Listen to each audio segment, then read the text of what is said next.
Rin ako pumunta dito sa Ryoshi kasi sabi nga nila marami muna akong kailangang itanong para Yes. malaman ko kung ano bang dapat na equipment na bibilin ko. Yes.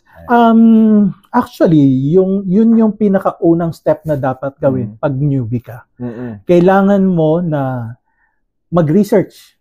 Yeah. Kailangan medyo nakatuon ka. Hindi porket sabihin mo light game ako, yun na yun.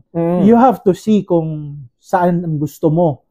Medyo doon ka magre-research, kailangan mo magbasa or mag-browse sa internet or you go to YouTube, maraming nag-ano doon. Then be specific about it.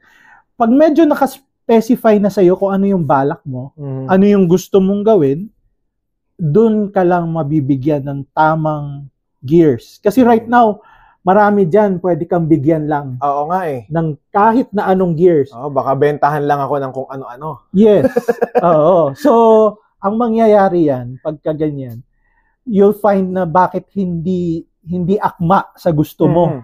You'll find na parang, bakit ganitong fishing? Akala ko supposed to be masarap siya. Akala ko enjoyable siya. So, hindi mo ma-attain yun kasi parang feeling mo may pagkakaiba doon sa naiisip mo at na-forecast mo na dapat mong gagawin kaysa doon sa may equipment na meron ka. Okay. So, more or less, ang masasabi ko pagka newbie ka, you really have to do some research. Research muna. Yes. And then yung specifics, pagdating mo na ulit dito, mabibigay namin sa'yo.